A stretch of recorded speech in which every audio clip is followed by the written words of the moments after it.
இன்னைக்கு வந்து 2024 top 10 list கிடையாது. என்னோட ஃபேவரட் லிஸ்ட்டாக பார்த்துடலாம். Must watch 10 movies. Number 1 Amaran. சிவகார்த்தியின் சாய் பல்லவி ஆக்டிங்கில் ரிலீஸ் ஆன மூவி. மோஸ்ட்லி நீங்கள் எல்லாரையும் மூவி பார்த்துருப்பீங்க. அண்ட் சாங்ஸ் எல்லாம் அவ்வளோ சூப்பராக இருக்கும். ஜி பிரகாஷ் மியூசிக் போட்டிருந்தாரு. மேஜர் முகுந்த் வரதாரோட ரியல் லைஃப் ஸ்டோரி. மூவி ரொம்ப இமோஷனல் கனெக்டாக இருந்துச்சு. மோஸ்ட்லி பார்த்துருப்பீங்க. பட் சப்போஸ் யாராச்சும் பார்க்கலாம், கண்டிப்பாக போய் பாருங்க. நம்பர் 2 லப்பர் பந்து. தினேஷ் ஹரிஸ்கெல்லாம் நடிச்சிருந்தாங்க. மூவியில் லவ், சென்டிமெண்ட், கூஸ்பம் சீன்ஸ் எல்லாமே இருக்கு. மூவியோட ஸ்டோரி என்ன, 2 பேர் கிரிக்கெட் ரொம்ப உயிராக லவ் பண்ணுறாங்க. அவங்க வாழ்க்கையில் கிரிக்கெட் எப்படி தான் விளையாடுது, அதுதான் படத்தோட ஒன்லைன். அண்ட் படத்தோட லாஸ்ட் 20 மினிட்ஸ்லாம் ரொம்ப சூப்பராக இருக்கும். அந்த கேப்டனோட ரெஃபரன்ஸ் எல்லாம் ரொம்ப பக்காவாக பண்ணியிருப்பாங்க. சப்போஸ் யாராச்சும் பார்க்கலாம், கண்டிப்பாக போய் பாருங்க. Number 3 Meiyazhagan. Karthi Arvind acting release ஆன மூவி. மூவியோட ஸ்டோரி என்னன்னா, மெய்யழகா அந்த வார்த்தையை அவரோட நேமை கண்டுபிடிக்கணும், அதுதான் மூவியே. 2 பேருக்கு இடையிலான அந்த பொண்டிங்க அவ்வளோ யதார்த்தமாக நச்சுரலாக காட்டியிருப்பாங்க. அண்டு அரவிந்த் சாமி மேரேஜுக்கு வந்து உட்கார்ந்து இருக்கும்போது அவங்களோட பாஸ்ட் அவர் தான் மேரேஜ் பண்ணிக்கிட்டு இருப்பாங்க. ஸோ அவங்க அந்த ஷோல்டரில் தடவிட்டு போகிற சீன்லாம் ரொம்பவே யதார்த்தமாக இருக்கும். And over acting, over drama எதுவுமே கிடையாது. ரொம்பவே ஃபீல் குட்டான மூவி. மகாராஜா விஜய் சேதுபதி ஆக்டிங்கில் ரிலீஸ் ஆன மூவி. அண்ட் விஜய் சேதுபதி கரியரில் ரொம்ப இம்பார்ட்டன்டான மூவி. அண்ட் அவரோட 50வது படமும் கூட.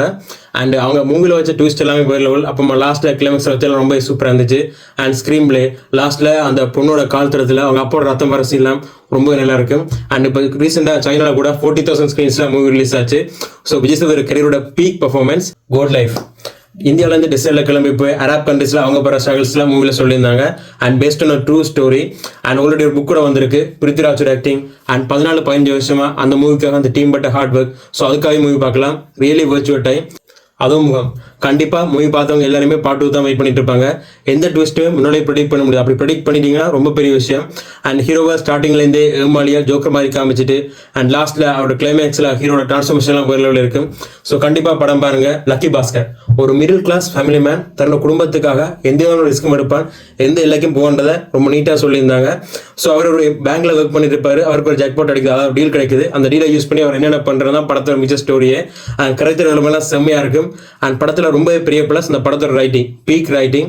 அண்ட் லாஸ்ட்டில் அவங்க அப்பா கேரக்டர், ஜுவல்லரி சீன் எல்லாமே படத்தில் ரொம்ப பெரிய கூஸ்பம் மூமெண்ட். போகுமிடம் வகுத்துறமில்லை. விமல் அண்ட் கருணாஸ் ஆக்டிங்கில் ரிலீஸ் ஆன மூவி. கருணாஸோட பீக் பர்ஃபார்மன்ஸ். ஸோ நம்மளும் ரியல் லைஃப்லேயே கருணாஸ் மாதிரி நிறைய கேரக்டர்ஸை கடந்து வந்திருப்போம். நாம எல்லாம் கணக்கில் எடுத்திருக்க மாட்டோம். அண்ட் ஸ்டார்டிங்கில் கருணாஸ் ரொம்ப இரிட்டேட்டிங்கான கேரக்டராக இருந்தாலும் செகண்ட் ஹாஃப்க்கு அப்புறம் அவர் தான் மூவி எடுத்துகிட்டே போவார். ஸோ ஒருத்தருக்கு ஒருத்தர் ஹெல்ப் பண்ணிட்டு வாழ்றது தான் லைஃபோட பியூட்டியே. அது அவ்வளோ அழகாக சொல்லியிருப்பாங்க. ஹாட்ஸ்பாட் 4 விதமான ஸ்டோரி, 4 விதமான மெசேஜ், 4 ஷார்ட் ஃபிலிமாக ஒன்றா எடுத்து ஒரு ஃபுல் ஃபிலிம் ஆக்கிவிட்ட மாதிரி தான் மூவி இருக்கும்.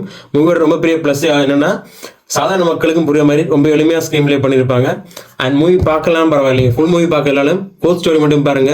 ஸோ இது வந்து மஸ்ட் வாட்ச் மூவிஸ் கிடையாது, என்னோட ஃபேவரட் லிஸ்ட். ஸோ உங்களோட ஃபேவரட் லிஸ்ட் என்னன்னு மறக்காம கமெண்ட்ஸில் சொல்லுங்கள்.